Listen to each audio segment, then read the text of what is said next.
Hey everyone, it's Kyle with Inshore Edge. Today's topic is going to be trying to track down these spring trout as they migrate through our waterways. Today we're on the Back Bay in Biloxi, and it's been a challenge trying to find these fish. We've had some success here and there, but every time I go out, I've got to put in a lot of work, cover a lot of water to find out where they are.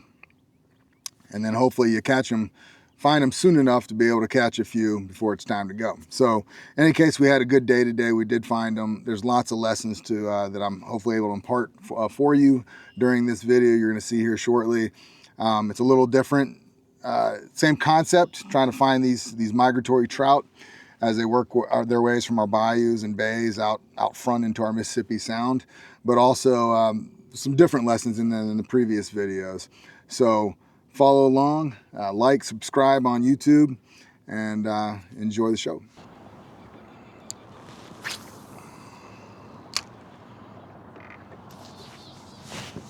There's a bunch of bait out here.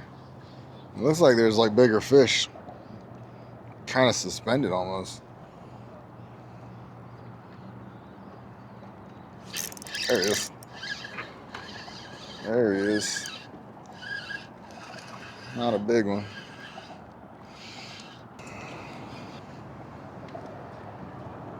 Nice mid-stroll trout.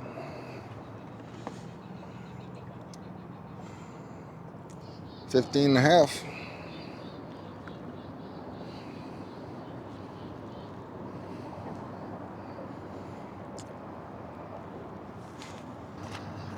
So you basically just have, as you see, these old dock pilings and about 3 to 7 feet of water out off the end, and it's just holding bait. It's not a lot of bait, but right now in the 5 to 7 foot range, a decent amount of bait, and there's a few trout kind of mixed in. Looks like they're almost suspended off the bottom.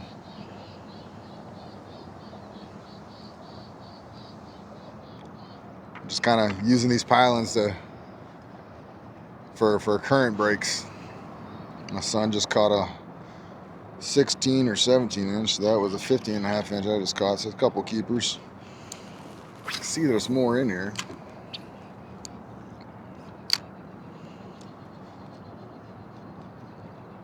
But this is the kind of area in our lower bay system right now where these trout are moving through, transitioning through. You can pull up here, use your sonar. Even if you don't have sonar, get a few quick casts in. It's target specific. You know, you can kind of tell where the trout are going to be at this spot. Down current on these pilings, and they're either there or they're not. I really think that there's trout, like we're going over the trout. Like right now, there's like 4 right there that are all pretty good size. And that's where all the bait's off the end of the pilings. There he is. It's a good fish. I knew it. So I'm seeing these fish, all this bait's out from the pilings, and then I'm like seeing bigger fish right underneath that bait.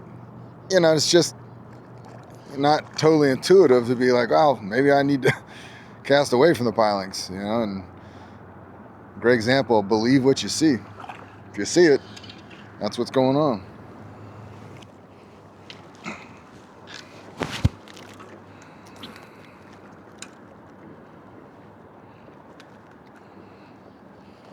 Probably wouldn't keep 14.5 or so. Now I suspect these fish are eating these little baby pogies that are up in the water column, because these fish look like they're suspended. I'm seeing them on my 2D sonar about mid water column, so I'm about 6 feet. They're about 3 to 4 feet, which makes sense because that's where these little pogies are, up in the water column. Got them? The trout? On this episode, I'll show you how to mid-stroll black drum. Much more to come. Just kidding, that rarely happens.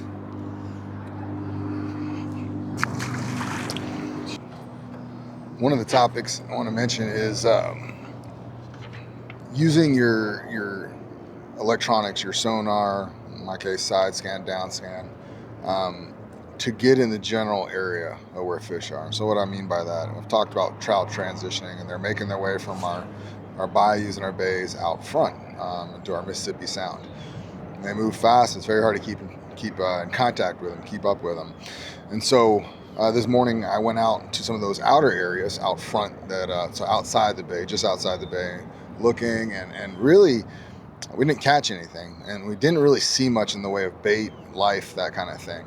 And so it's difficult though, because you've got a lot of memories in those areas, catching fish, and yeah, you want them to be there. Maybe they should be there, but you got to trust what you see, right? And you also got to kind of eliminate dock talk sometimes. Yeah, maybe you heard online or something like that. Somebody caught a few here or there, but what I found out, if I learn my electronics, I trust them, I trust what I see, generally it puts me, more often than not, it puts me in the general area where the biggest portion of that population of fish species are, right? So doesn't mean you're going to catch them, but I'm around fish usually, and it allows me to find them quicker and start catching them.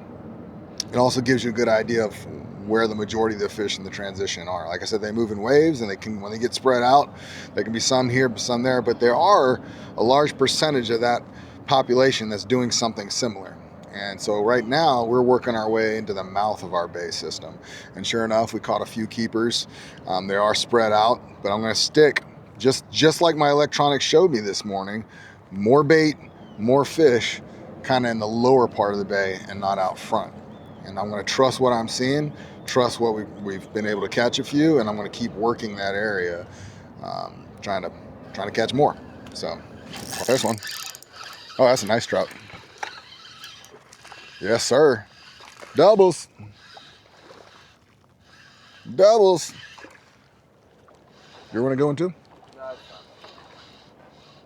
You want the net? Yeah, net it. You want? Yeah. Oh, he jumped right out. You got yours? Here. Doubles. Get him in there. Come on, man. Yeah. Look at that, boy. Doubles. It's 2 17-inch fish in there, man. Look at this. Normally don't advocate netting 2 at a time, but makes for good camera work. So that tells me these fish are still in the lower bay system. We're about to find some more here in a second. It's definitely a school. That's XPS Rockin' Shad, mid-strolling it. Mid-strolling on a flat. It's my favorite place to mid-stroll. 1.5 feet of water. They're sitting up here. It's a flat leading up into really shallow bayous. And it holds mullet. Mullet love to be up on here feeding. Just your regular old mud flat, nothing in the way it's structured. And these trout will just follow around the mullet. And we had a day here last spring about this time. Caught a nice mess of keepers, 15 to 16-inch fish, some shorts too. And then within like 2 days, they were gone. So we know it's a stopping point. And frankly, it's an area not so long ago I probably would have ignored. Stay true to moving, keep looking. You'd be surprised where you find fish. There you go. There we go. Sun found him. There's another keeper. Another nice fish. Sun just picked up another one. This is what we'll do. We'll just dial them in. You think they like that mid-strolling? Roof. Back of the throat on the roof.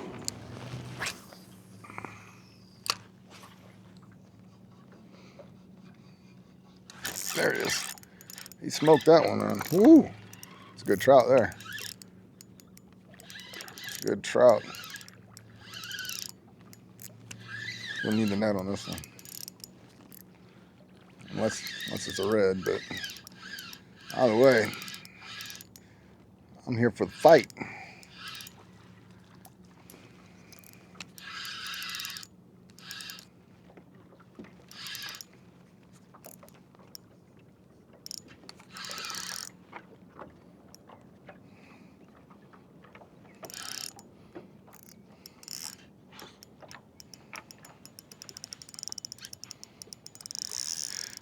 Not that big.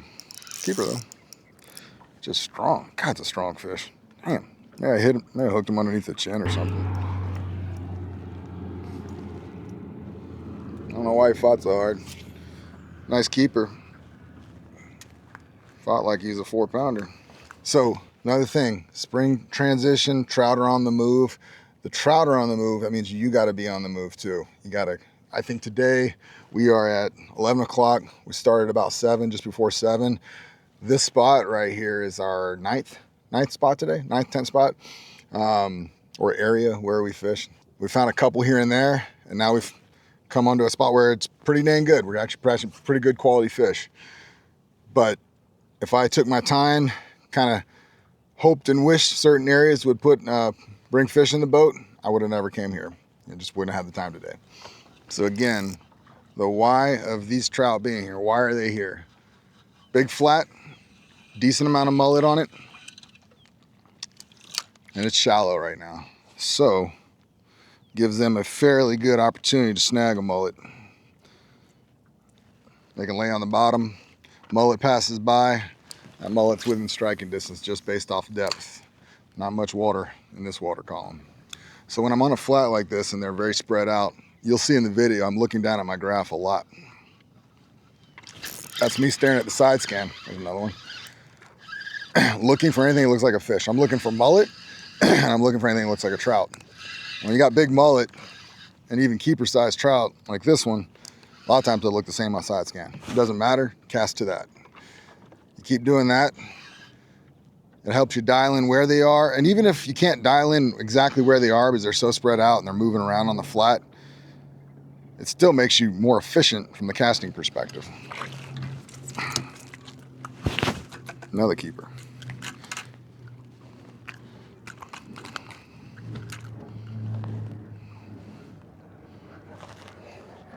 Switched it up.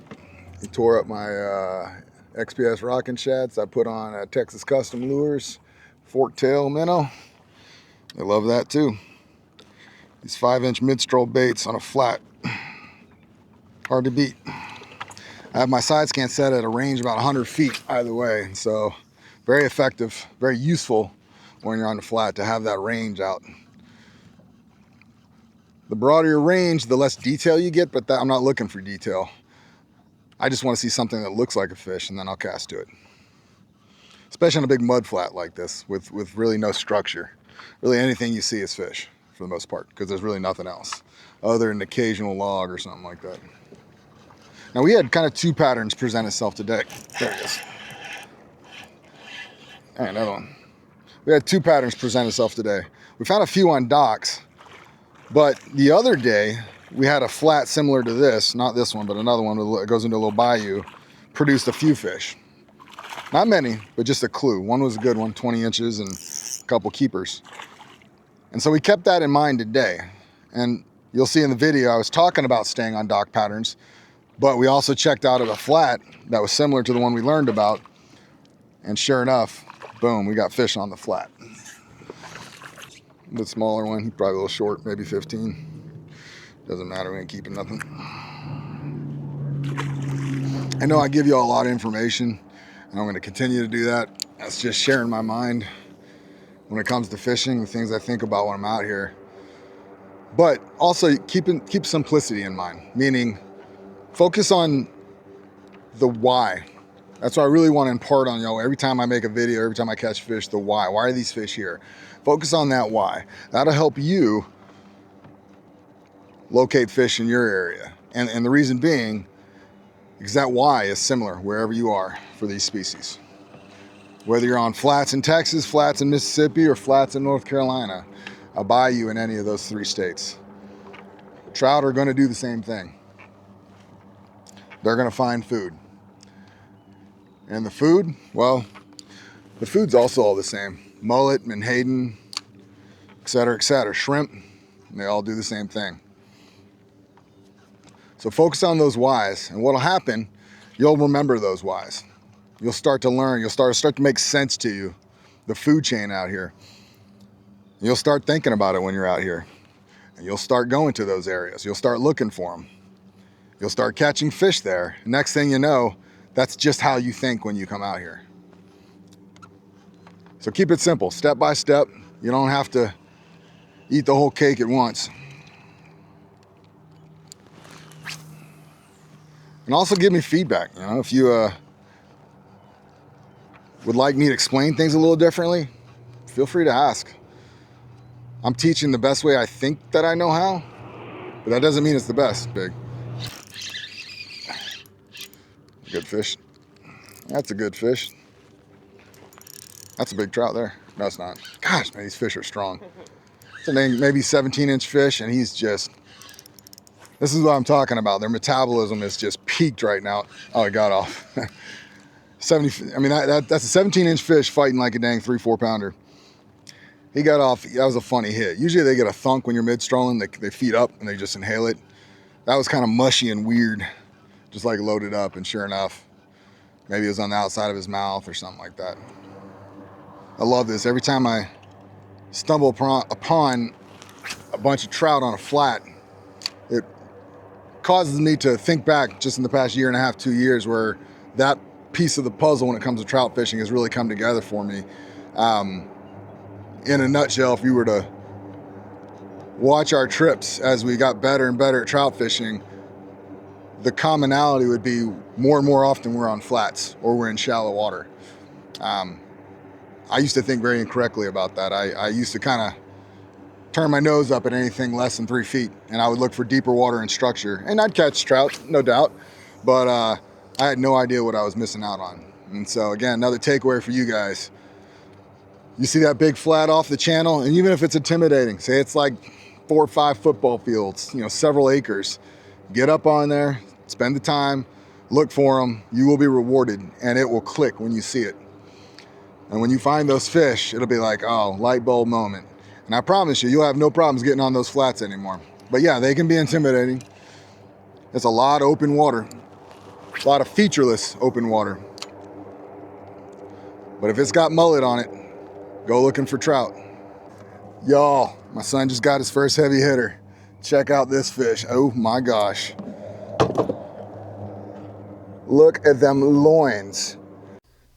This trout was 19 3/4 inches, but 3.4 pounds. That's wild for a fish that short to be that heavy. We love letting these fish go. We let all the big ones go, but definitely these, because we can imagine them growing huge one day. A little something that we've noticed. My son kind of found it.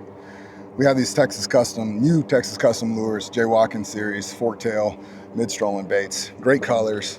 Our water at best is like a murky green color if it's salty, and then it gets kind of tea colored.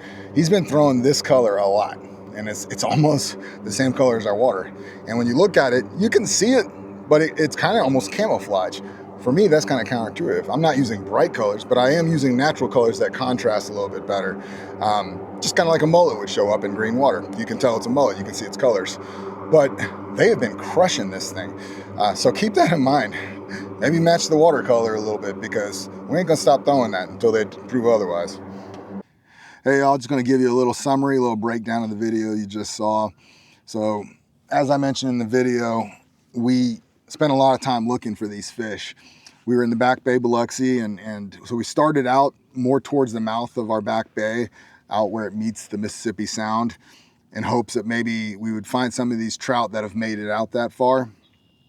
And didn't. Long story short, we did not find any out there, and we actually saw very little bait visually on the surface, nothing really jumping. And then on my side scan of sonar, I didn't really see any bait, didn't really see any trout either. So I've learned to trust that.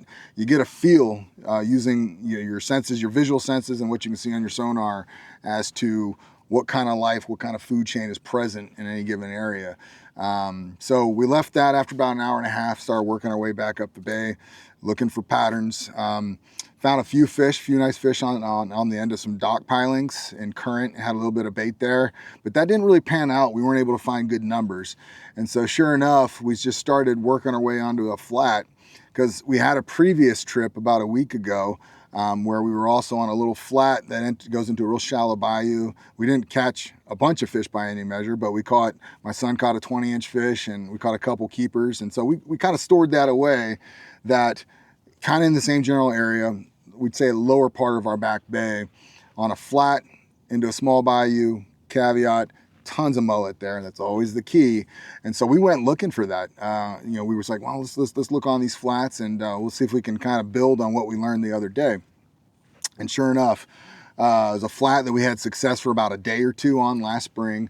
Don't know much about it, don't fish it very often. It's definitely a stop off for trout. They don't spend a lot of time on it, but when it's hot, it's hot.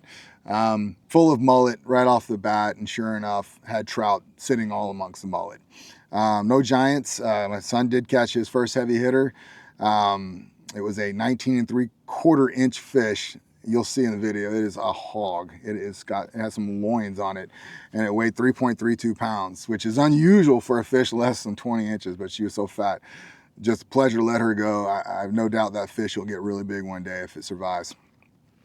It survived our release, but survives life, the danger of life being in saltwater. Caught probably 12 to 15 keepers, anywhere from 15 to 17 inches.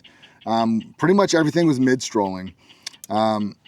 This is a Texas Custom Lures J. Watkins series, the fork-tail bait, straight-tail fork-tail bait. Fantastic color. You'll see me mention in that video, we have right now this kind of stained greenish back bay color, kind of a murky color. And sure enough, that same color lure, I mean, they just smoking it. And it's almost camouflage, which it's kind of counterintuitive in certain ways. But anyhow, don't ask questions when they're eating. You just keep throwing it. So you can find this bait online, and then also local, any of you Biloxi guys, LZ's Biloxi has a nice stock of these, and so available here in Biloxi too, and definitely online if you don't have any of your local tackle stores. Fantastic mid-strolling bait. You can also just bounce these on the bottom with a jig head. They're very tough. They got great action, great colors. I tell you, trout love them. We caught a lot of trout in the past 2 months since we started using them. So, but again, like I mentioned in the video, we love to mid-stroll, especially on a flat. Cover a lot of water. It's very effective.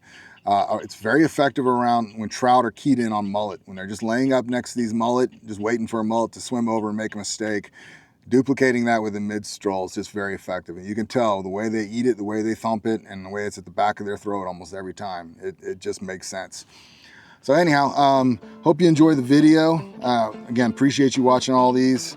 If you're on Facebook, like, follow, share. That'd be awesome if you shared it too with your friends, your social network, and then on YouTube, definitely like and subscribe. And just appreciate you watching, and I hope you learned something. I hope you're able to take what you learned and go just put a bunch of fish in the box. And I hope that really makes your day. And I just hope your joy and your love for the same sport that I love so much just continues to grow. All right, appreciate you.